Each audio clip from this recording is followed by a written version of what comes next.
네, 오늘의 주제는 외국인이 되겠습니다. 아무래도 우리 시장에서 영향력이 큰 수급 중 하나가 바로 외국인이 아닐까 싶은데요. 일단 10월이 되면서 어제 거래소에서 외국인은 1,700억 원가량 매수하는 모습 나타났습니다. 일단 외국인 10월이 되면서 매수세가 좀 이어질 수 있을까에 대해서도 궁금증이 나타나고 있는데 이에 대해서 전문가님은 좀 어떻게 보세요? 가능할 거라고 보시나요? 네, 하루 매수로 전환했다고 앞으로도 쭉 이어질 거라고 보기는 좀 어렵겠죠. 그런 관점에서 추세적인 변화가 나올지는 좀 더 지켜봐야 될 것 같은데 그래도 9월 달 같은 경우도 여전히 외국인들 매도세였고요. 기관도 뭐 마찬가지로 매도세였다라고 하게 되면 일단 10월 어제는 매수를 보이면서 기대감이 살짝 올라가긴 하는데 그래도 이제 오늘 같은 경우는 또 이제 좀 혼조세를 보이고 있죠. 게다가 또 어제 들어왔던 외국인 선물 매수가 다시 선물 매도로 바뀌고 있는 어제보다 더 많이 매도합니다. 그런 부분이 매수한 분보다 더 많이 매도를 하다 보니까 아무래도 이런 부분을 봤었을 때는 어떤 기조가 완전히 자리 잡아서 움직인다라고 보기는 좀 힘들지 않을까 생각이 들고 있습니다. 네, 아무래도 뭐 추세적인 변화를 조금 더 지켜봐야 될 때다라고 하면서 좀 보수적으로 바라보신 것 같습니다. 일단 환율을 보면요, 장중에 오늘 1,157원까지 좀 떨어지면서 연초 이래 최저치를 나타냈다라고 하는데 일각에서는 1,140원대 안착에 대한 전망도 나오고 있습니다. 이에 대해서 좀 어떻게 생각을 하시는지 궁금한데요. 네, 환율만 보게 되면 달러 대비해서 원달러 환율이 원화가 강세로 간다라고 하게 되면 외국인들 입장 쪽에서는 가만히 앉아서 환 차익을 볼 수가 있기 때문에 주식에 관련된 매수가 들어올 것이다라는 부분들이 가장 중요한 키포인트인데요. 그럼에도 불구하고 이제 환율이 강세로 가는 여러 가지 배경 중에 몇 가지를 또 체크를 해봐야 될 부분들인데 근데 지금 같은 경우 일단 1,160원대도 오늘 이탈했다가 이제 1,160원대 초반대로 오다 보니까 코로나19 전때 가격대까지 빠르게 어떤 환율은 안정을 받는다라고 볼 수 있는 상황들인데요. 그만큼 워낙 강세는 괜찮은 모습들인데 이의 이유가 아무래도 한국이 올해 GDP 성장률이 다른 국가 대비해서 좀 선방한다. 물론 마이너스권이긴 하겠지만은 다른 국가들 뭐 두 자릿수까지 마이너스로 나올 흐름들에 비해서는 양호하다라는 평가와 함께 또 하나 중요한 부분들이 위안화의 강세죠. 특히 위안화의 강세와 연동돼서 움직이는 변화가 같이 이어지는 차원에서 움직였다라고 하게 되면 아무래도 어떤 달러화가 자체적인 약세를 보이면서 원화가 강세를 보였었을 때와 좀 다른 분위기다라고 보시면 될 것 같고요.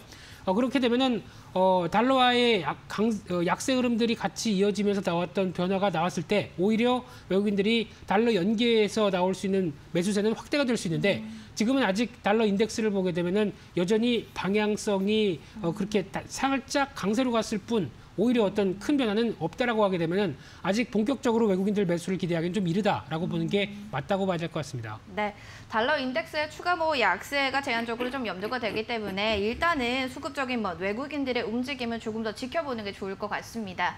자, 그렇다면 좀 세 번째로 이야기를 들어보면 외국인들이 좀 장바구니에 가장 많이 담는 종목군들이 과연 어떤 종목이 될까 또 10월이 되면서 관련해서 궁금증들이 많으실 텐데요. 어떤 종목군을 좀 많이 담고 있을까요?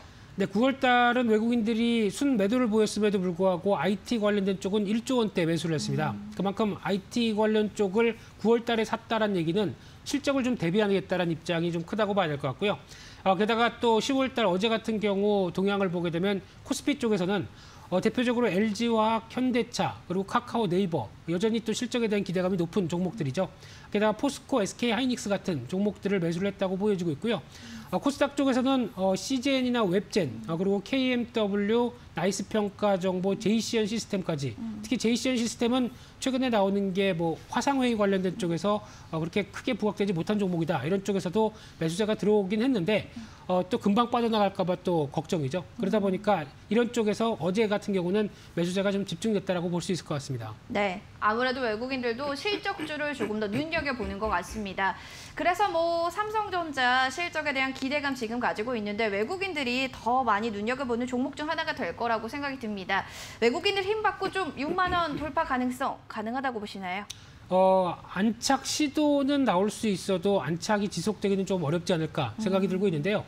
특히 지금 3분기 실적 기대감 이제 다들 증권사 입장으로 보게 되면 영업이익 한 10조 원대 이상은 다 부르는 쪽으로 봤을 때 상당히 2분기에도 실적 선방했고 3분기는 더 좋을 것이다 라는 기대감이 상당히 높아지는 상황들인데 그런 쪽으로 봤을 때 뭐 반도체라든가 뭐 가전 그리고 스마트폰 다 선전했을 거라고 보여지는데 특히 이제 IT 기업과 연결시켜서 같이 보게 되면 이제 3분기 실적보다도 또 4분기로 또 시선이 이동되죠. 이제 4분기도 과연 3분기보다 더 좋아서 뭐 10조 원대면은 뭐 12조 원대까지 뭐 이렇게 나올 것이냐라고 볼 수 있는 부분들이 아니라고 하게 되면 약간 또 주가는 흔들리게 되겠죠. 그래서 지금 이제 3분기 외에 4분기까지 보게 되면은 이 메모리 반도체 쪽의 업황들 약간 살짝 둔화되는 모습들이고요. 화웨이의 제재 역할이 아무래도 영향을 끼친다고 볼 수 있는 부분들. 또 이제 스마트폰 같은 경우는 갤럭시 노트 20이 초기에는 잘 팔렸는데 지금은 또 약간 모멘텀이 떨어졌다라고 하게 되면 4분기 영업이익이 아마 3분기 잘 나와도 4분기는 좀 주춤할 수 있겠다라고 하게 되면 주가에 대한 영향력은 그렇게 강하지가 않겠죠. 그러다 보니까 6만 원대 시도는 들어와도 안착은 좀 힘들지 않을까 이렇게 보여지고 있습니다. 네. 아무래도 4분기 실적에 대한 경계감이 좀 짙어지게 되면서 시도는 가능하지만 안착에 대해서는 좀 보수적인 의견을 주셨습니다.